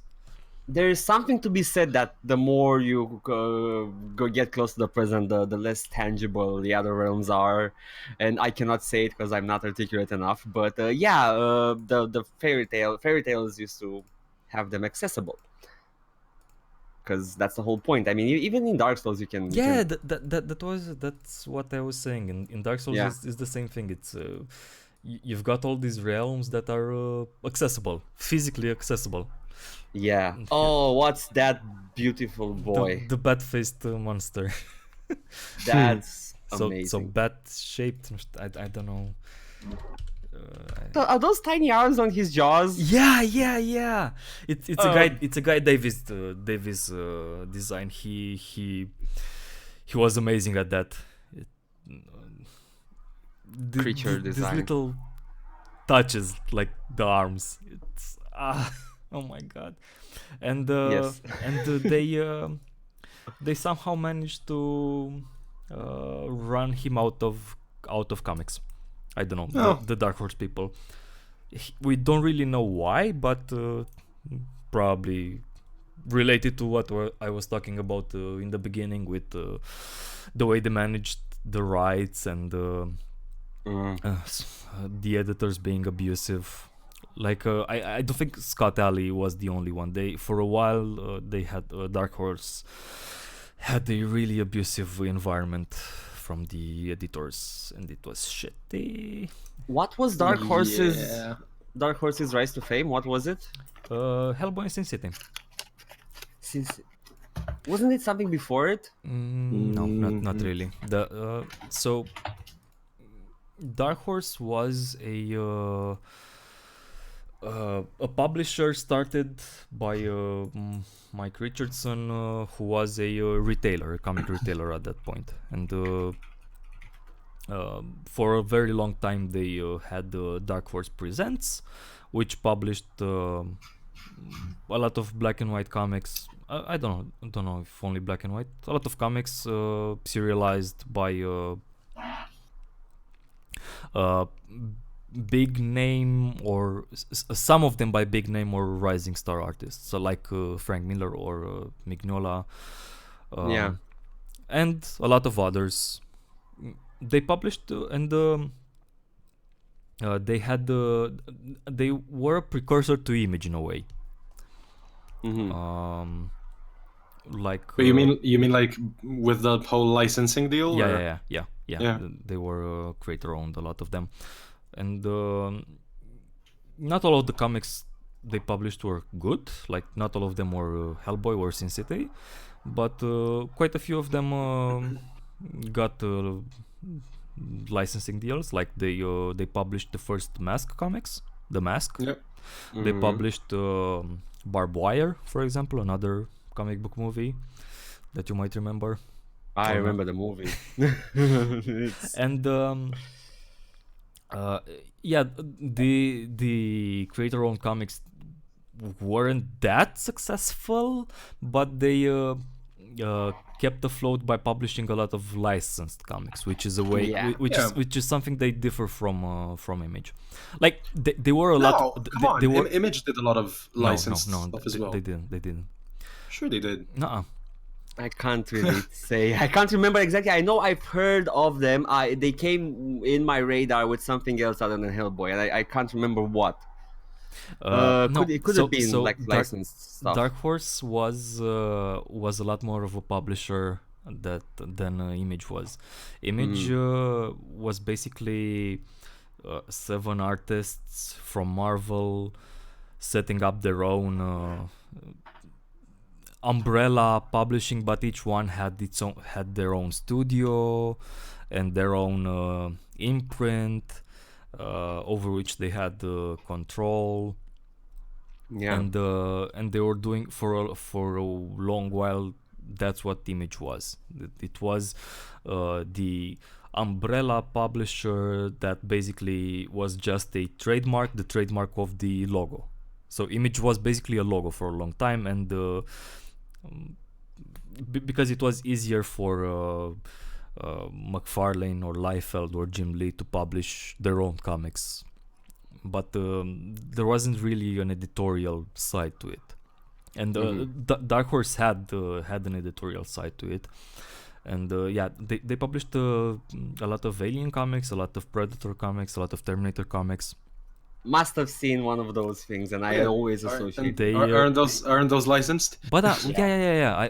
That's what I said. Dark Horse published a lot of licensed comics, and that's what kept them afloat. Indiana Jones and. Yeah, I guess. And I must have associated with something. I could be in Star Wars. I know they did Star Wars for a long time. Also a lot of Star Wars. Yeah. They got the license after Marvel let it fall off.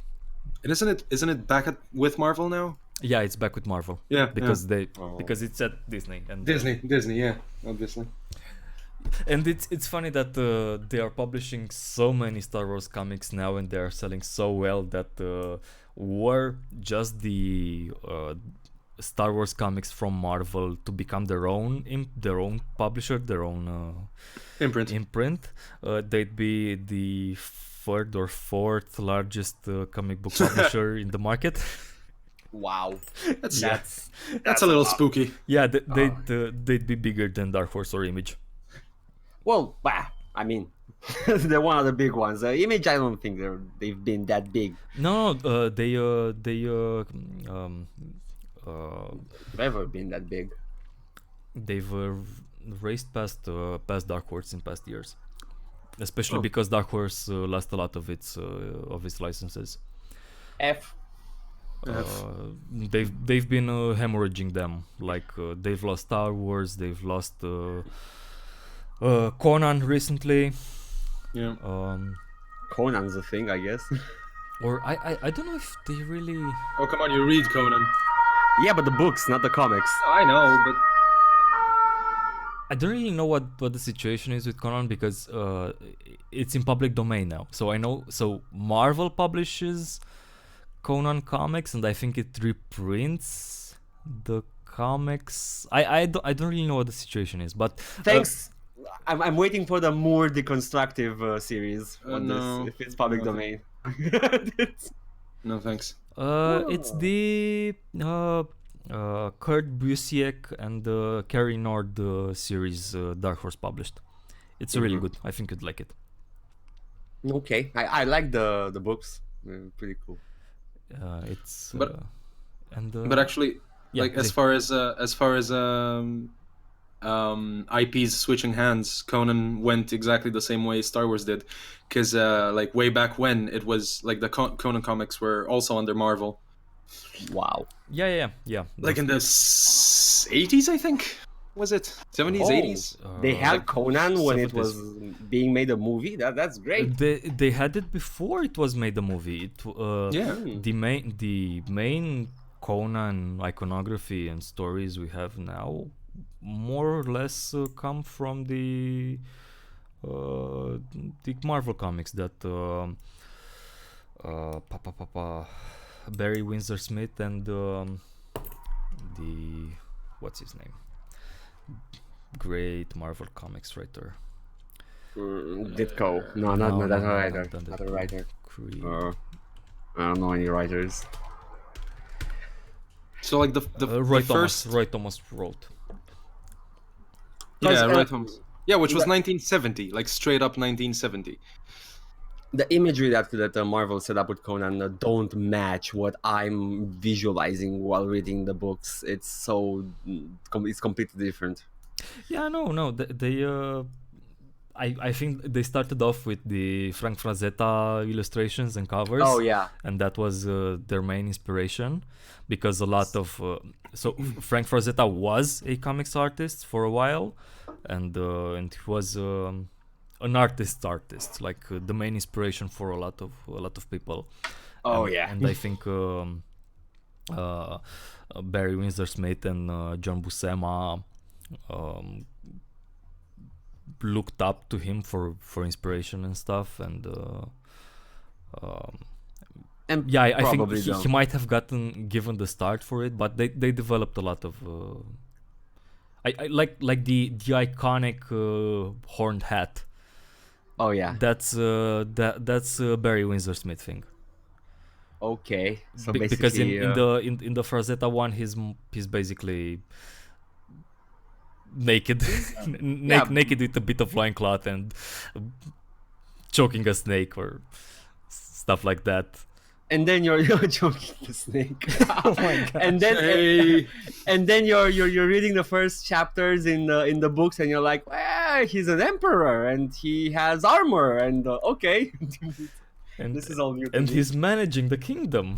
Yes, it's like he's a smart dude. The books mention that he's also very, very intelligent, and he's a good strategist, and he's not at all the meat hunk that the illustrations show him as. Well, that's actually the preconception that I especially have when you see a meat hunk with a loincloth. Oh well, cancelled. Yeah, I'm cancelled. yeah, you're loinclothist. Yeah, but yeah, choking the snake. That's a thing to think about. Sure is. But yeah, those Franzetta illustrations are sure didn't age well, even though they're amazing technical wise. I don't know if I like them. I think they're even his drawings of women are I don't know, they're less stereotyped, and they're active and strong, and They're definitely more. He has more variation in the female shape than other fantasy artists. But yeah, I don't know. I have a certain image right now with Conan and women on his legs, and basically doing stuff like that is the Army of Darkness artwork, only with more problematic things in it. Like, was it still? Wasn't it still Roy Thomas that created what's her name? Sonia. Red Sonja. Yeah, Red Sonja. Basically, the Red Sonja we know now is Roy Thomas creation, Roy Thomas and Barry Windsor Smith. Because I think in the in the books, she's that's just the name. The name came from one of the books, but the character is something else. Mm-hmm. She's like a soldier in an army. Conan kind of clashes with her a few times, and that's it. You don't have much to work on, which is basically fertile ground to just make her a stereotypical bikini, chainmail bikini clad. Chainmail bikini. Yeah, in the first the first appearance of her, she's a lot more dressed. It's the Barry Windsor Smith one is a lot more respectful and interesting. The chainmail bikini stuff came a lot from what's his name? I'm really bad with names. I don't know any, so you know. It's a lot of names. He was an artist doing who drew the Red Sonja series for Marvel, and he was mostly known as afterwards he was mostly known as an erotic comics artist. So yeah, you can see he was a good artist. Like he did a lot of interesting stuff, but he also had problematic approaches. Splash image with weird angle. Yeah, the boys like this. What's your name? You have to find his name to control him. You have to summon him. Yeah, it's quite the tangent we went on I'm- from Hellboy. Yeah. Wow. How did we end up with Conan? About the properties Dark Horse Oh yeah, published. Yeah. Dark Horse. Dark Horse. Right. You know, Go on, you can still. Oh my god. no, because I'm trying to keep myself from going into occult stuff because I'm gonna end up at more at some point. When all you have is a hammer, it's All you need is a sickle. Unless you're worshipping a snake, it's okay. I was gonna mention this as an observation when you were talking earlier. Frank Thorne. Oh, with such a name. With such a name, I'm not surprised. It's a very manly name. You were saying something at the beginning, and I wanted to say that whoever did that made me side with a wizard, that looks like a person that doesn't have a home. What were you talking about? Something about more. Oh, about DC and their imprint, their Vertigo imprint. Yeah, Vertigo made me totally agree with more ditching them and rebelling against them, and that says a lot about Vertigo's policies. I don't agree with Moore personally. I just like his work. It's that sort of a relationship. If I saw him on the street, I would just probably ignore him. It's like, oh, it's Look Moore. the other way. He's gonna shout at me or something. I better not talk to him.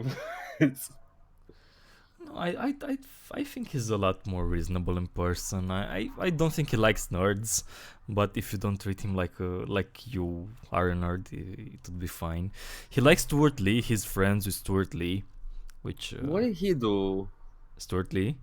Yeah, He's a probably comedian. know his work. He's a comedian. Oh. A really, really funny comedian. Is it the guy that had a special on Netflix? Yes, he is. Oh, I know him. Yeah.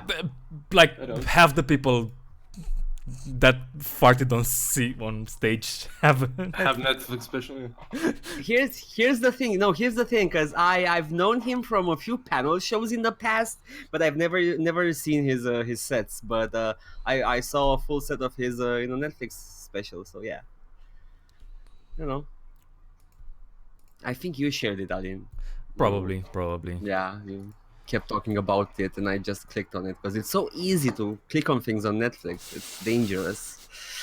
They should make it harder. They should like bury it under menus or stuff, so I can have time to say. I'd rather be doing something else with my time than binging on things. But I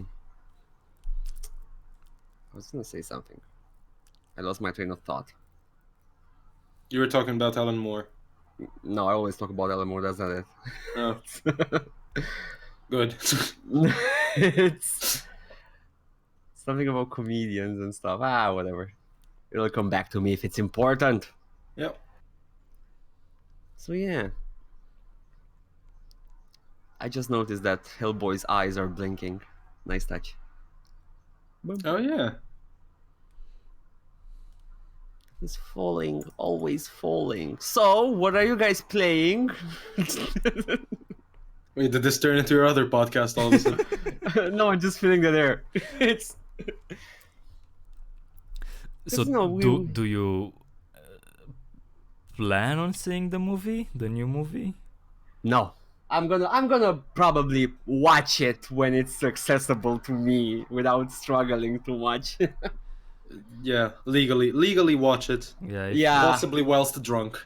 If it's Probably gonna end up on Netflix, let's face it. Yeah, if it's on Netflix or HBO Go or somewhere, and I'm having a lazy afternoon, lazy Sunday. Yeah.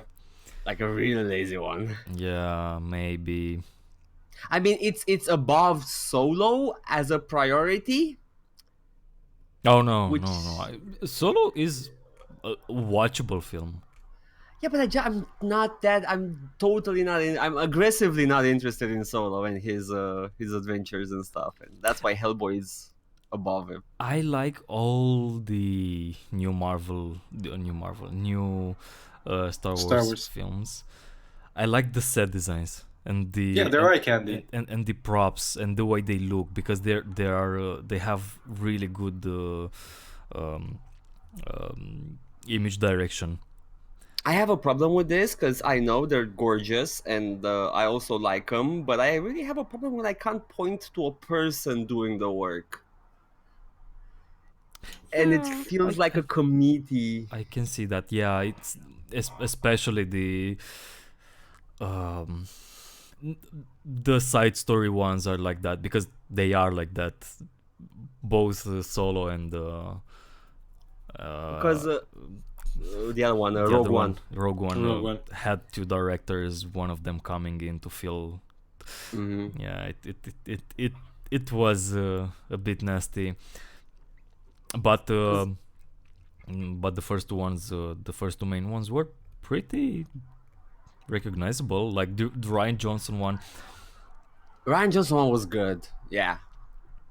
I've got a hot take about that. Yeah, Oh yeah, yes, no. you do. Oh Yes, you do. no. I want. I've got a few video essays in my mind about films, and one of them is about that one, about You how. can keep it. Nah, I'm not going to make it. So Okay. it's about how Let me put on my blast suit. Okay, go. the last Jedi is basically an act of violence against fans. like Ah. because I see what he's doing, and I intellectually agree with it, but I know that it's a not a shallow act, a fruitless act, because they literally cannot let the past die. Well, it's true. So denying gratification to the audience is more than anything, it's just a I don't know, a masturbatory act, like he's doing something that it might look smart as from the point of view of if you only saw big picture, big studio motion pictures, yeah, and that thing would be great. And if The Last Jedi would really be the last Star Wars movie, it would be great, but it won't be, and it's just I don't know, like that Zizek joke, that really dumb Zizek and monstrous Zizek joke about dusting the balls. And so what I like about it is that it really brings Star Wars back to the roots of cinema, like the first Star Wars movie, because before it was called The New Hope, was very much a form of a movie of synthesis. It was basically Tarantino before Tarantino. Yeah. It's a movie made out of references to others' movies, and it's and almost all the great and iconic images that we associate with the original trilogy are in the first movie, except like I know we think the second one is the best, but I don't remember of a great image from the second one, and the only other images from the first trilogy that I remember are from the fight at the end with Darth Vader and the Emperor in the third one, but all the others are in the first one. The sunset on Tatooine, the opening shot, the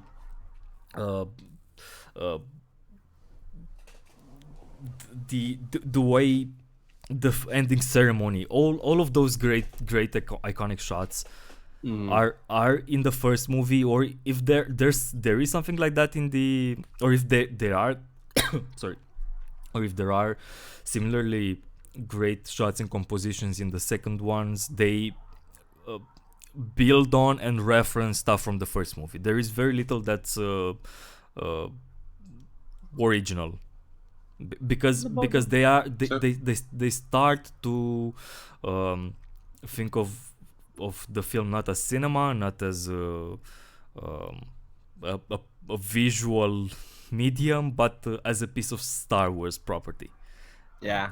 And now today more so. and the last Jedi kind of brings it back to that energy from the first movie, because it's such a gorgeous movie and it's such a visual movie, and it shows you things that you've never really seen, like, or I don't know, the speeders running over that white salty fields and leaving red trails on the back. That was amazing. That is Yeah. really pretty. Yeah, but even story-wise, plot-wise, does some things that I know a lot of people were enraged by the ending, the lack of confrontation between Luke Skywalker and Kylo Ren. But I also like that part. It was like, okay, Luke dodged the whole battle.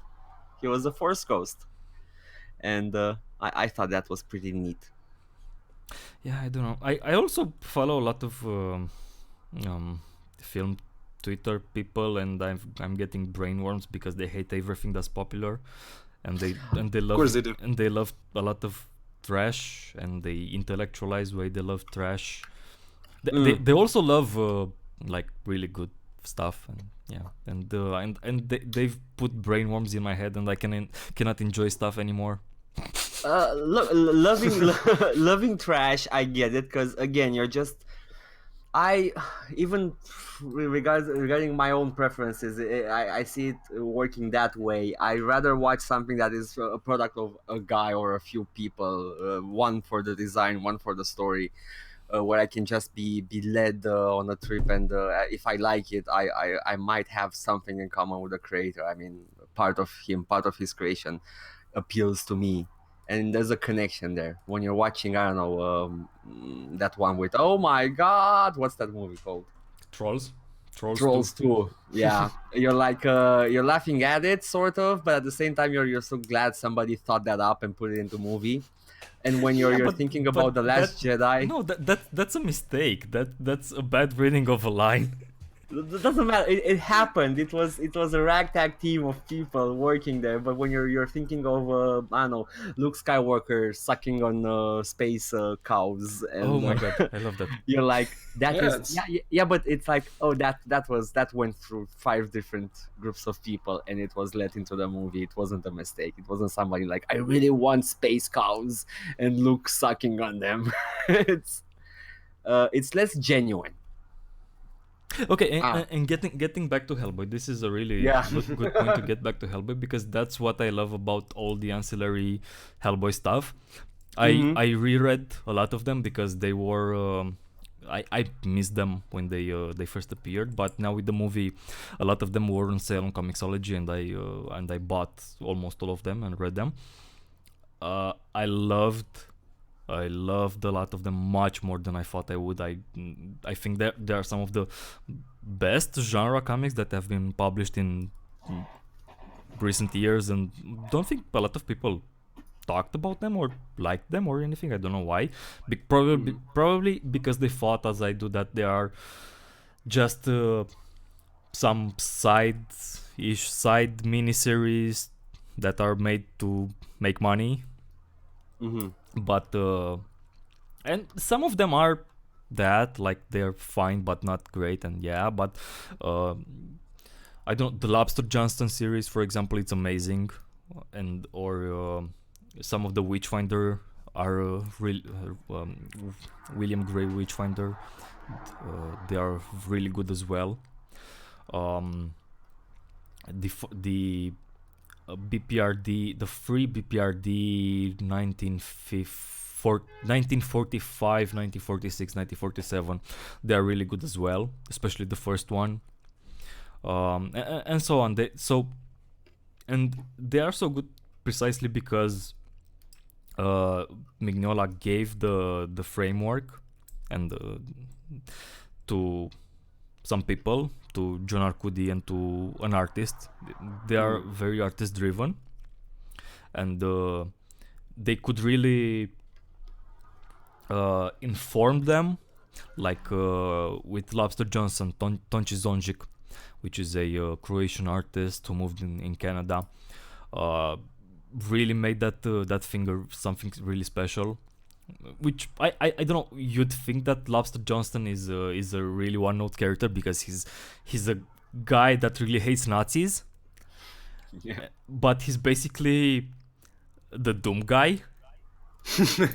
Oh, Like okay. how the Doom guy hates demons in that really methodical way. Like he's not he's not really brutal for brutal sake. He is brutal with demons because they have to be destroyed because they're demons. That's sort of like Tonchi Zonjik plays with Lobster Johnson, and it's amazing. And of course, Arkudi builds a cast of side characters around him and different stories, and it interacts with the broader Hellboy universe and in really subtle and interesting ways. But the main attraction is the way Tonchi Zonjik draws that early 40s New York in it's a really noir take, really shadowy take with a really clean action and really strong action. And if I can find an image that's really emblematic, Well, way to sell it to me. It's- yeah, and it's so for all the usual should I say way things works is basically Mignola tends to write the first arc, the first volume of a comic with some artist. Usually, I think it's Steinbeck, who's an artist who draws in a style reminiscent of Mignola's, but a bit more linear. He doesn't have that poetic, ethereal nature of it. It's a bit more physical. And then somebody else comes in to write. It was Jun Arcudi or Josh Dysart or Christopher Robertson comes to continue, and then they settle on some other artists with Stan Beck. It was on Witchfinder. With Tonchi Zonjik was on Lobster Johnson, and they have regular artists as well. That even if they don't really have their own series, they collaborate pretty often, like with the Gabriel Ba and Fabio Moon brothers. They have been doing short Hellboy stories. They have been doing the BPRD 1946, I think. They've been doing a miniseries called Vampires. So it's that thing. They allow people to inform the characters, and they have the freedom to put something of them into what they're doing, which is why they are I think, which is why they are much better than they should be. and which is why the fact that they don't really get to share in the spoils when something like the movie comes out is really shitty. Yeah. I mean, having seen the trailer gave me such a rush of emotions.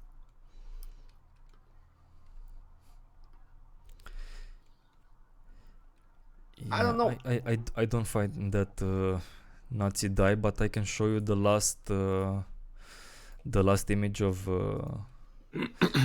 Lobster Johnson in a BPRD story, where he finally finds peace, not peace.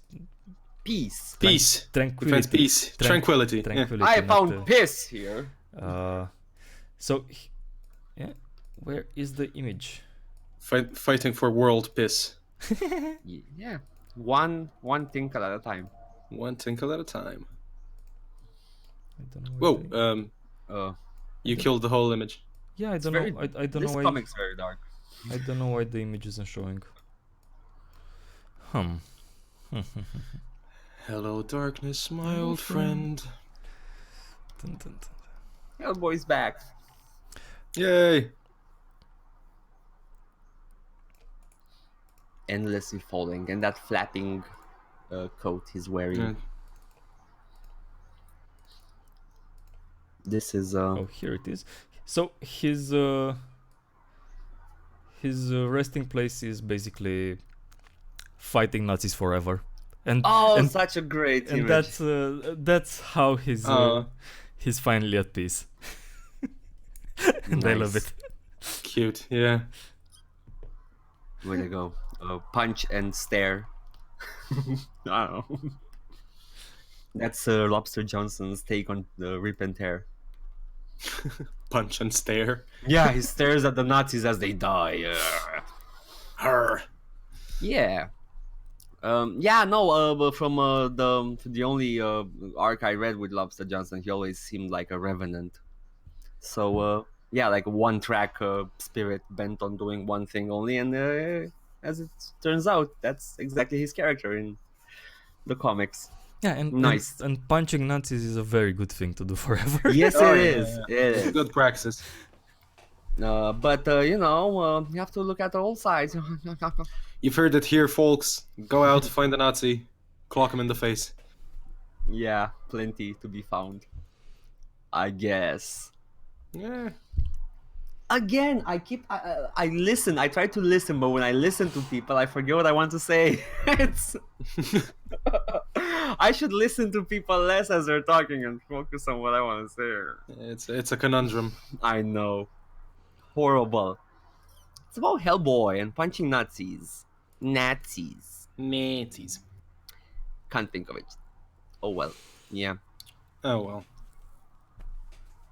It's I'm gonna read all of these. I have to read actually. I want to read all the Hellboys, and hopefully in a short time rereading some things now. I always go back to things I've read just because I'm defective like that.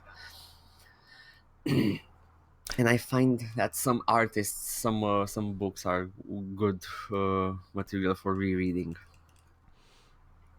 Yeah, and that's what's nice about comics, because you can reread stuff without it taking that much time, as opposed Yeah. to books. Like a book is a bit of a commitment. Sure. I don't know, for me, because I'm a slow reader. Have you ever reread a book? Any of you? Have you ever reread a book? Yep. Me too. One only one, like 5 times, and that's it. It's the only one. I ever read. Okay, which one? Which one's that? Space Odyssey. Oh, the The Space first. Odyssey. Nice. Yeah, the first I've- one's pretty good, especially the I- beginning. Yeah. I've had the mispleasure of reading that one in Romanian.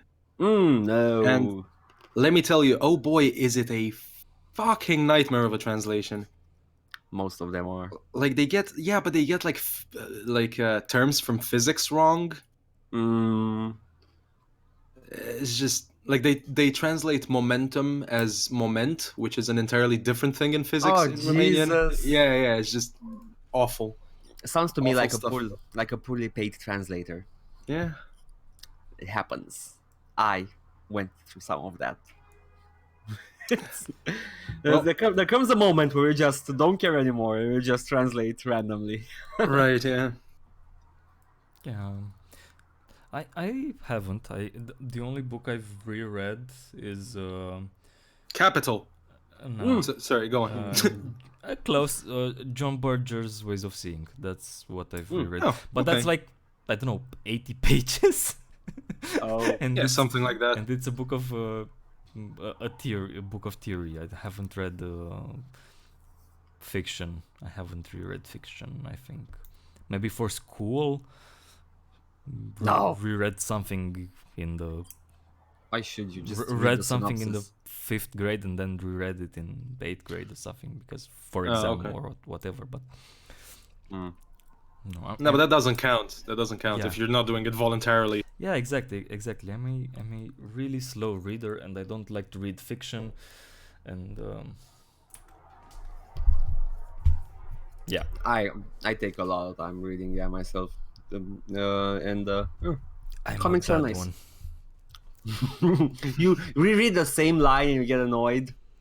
Does that happen to you? Yeah. Sure. You ever try reading like, I don't know, Deleuze? Ew. It's or I don't know, Wittgenstein. Oh God, no. Yeah, it's fun stuff.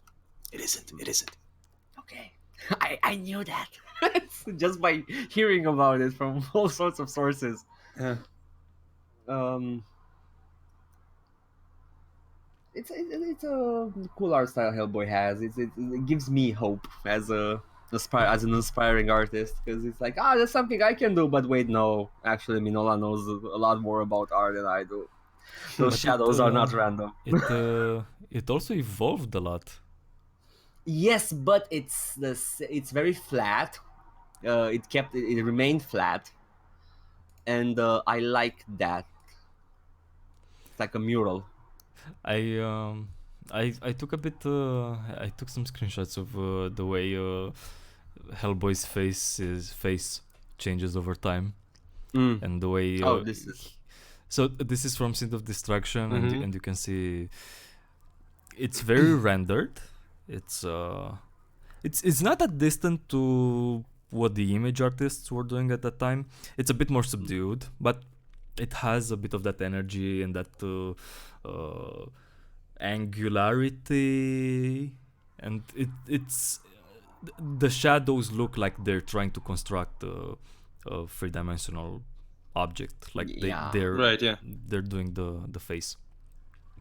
Then it becomes it keeps that angularity, but it becomes more flat. The rendering is just suggesting a texture. It doesn't really try to construct a three-dimensional object as much. Yeah. Then it becomes then it's the head starts to become smaller. And then it's that's and then it becomes the brush stroke becomes a lot looser, and the face becomes concave. I don't know why. From the sharpness, then it becomes this rock face, almost like a sculpture. Maybe even like a Muppet, and that's how Corbin drew him a lot. He drew him like it was a grumpy Muppet. And then by the end is this lizard, almost like a lizard. Yeah. And yeah, so it changes a lot. Even if you don't.